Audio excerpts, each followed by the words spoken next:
Paul, good morning. What will you work on in today's training session in order to enhance the performance from Saturday's game at Torquay United, heading into tomorrow's game at Bury? To be honest, it's just a session this morning of just getting a little bit of the journey and a little bit of Saturday out the legs. There's not a lot in terms of the time span we can train on without doing too much and overcomplicating things. But saying that, we've one defeat in 6. We're 3 points off top. We haven't had a bad start to the season. So, like I say, I get the funny feeling everyone's panicking and losing their heads. And why? Why do you get that feeling? I don't know. I just get the funny feeling that there's a lot of people that seem to be, just getting a little bit of an erratic mindset.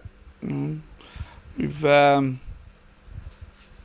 Saturday's performance, if I'm going to talk about Saturday's performance, it was a good away performance. We went away, we were solid, we came away with a clean sheet and a draw.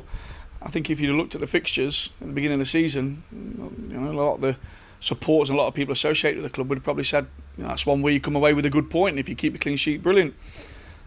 We know we've got to improve in areas. We know that if we want to be competitive, that we need to start scoring goals, not just from a centre forward point of view, but from all over the park. But we need to be realistic, and we're 3 points off top, a quarter of the season gone, and in a league that is so tight. I think from first to 8th to ourselves, there's a 3 point margin, and I think we're building. I think we're going in the right direction, and I think we need to keep our minds in a good place rather than seem to be panicking like a lot of people seem to be doing. You talked about areas which your side need to improve on just a few moments ago. After Saturday's match, I asked you about the possible need for extra firepower. Is that something you're working on actively, Paul? The potential, the possibility of bringing in a new striker? Well, every manager in the country will want a 30-goal a season striker. We lost one in the summer, a very good one, and I think that weakened the squad. I know a lot of people will say, well, why don't you go out and get another one? They don't actually grow on trees. They're hard to come by, and when they do, they come with a hefty price tag. So we've got people like Palmer that I think at some point needs letting off his leash now.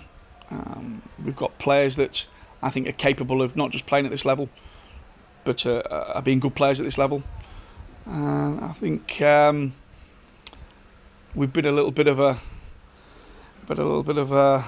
how can I say, victims of our own success in the early parts of the season. I think if we were third from bottom at the minute, we could be talking about a lot of areas we can get better at, and everyone's looking at the game differently. What we've done, we've acclimatised probably quicker than a lot of people thought we had, and then expectation levels rise, and people want more. It's only human nature, but we're in a good place at the minute. We're sat nicely. If we were sat at the top of the table at this minute, some of our players won't be playing at this level. I probably won't be managing at this level, because when that happens, big boys start coming for you. We're in a good place at the minute. 3 points off top. In 8th place. If somebody said that before the beginning of the season, I'd have bit the hand off. Are we going to get erratic performances? Absolutely. But going back to the 2 poor performances, because I don't think Saturday's was a poor performance. I thought the conditions, the wind had a major impact on the game. But the 2 poor performances where I've actually said we were poor, the 2 games after the Chesterfield games, where I think it took a lot out of us. And once again, you go to the mirror image, we got the club with, I think, the best squad of players at this level of football, lost again on Saturday. And we've got to be careful sometimes what we wish for as a football club. We've just got to keep our feet on the ground, remember who we are, where we've come from, what we want to achieve, but more importantly, be patient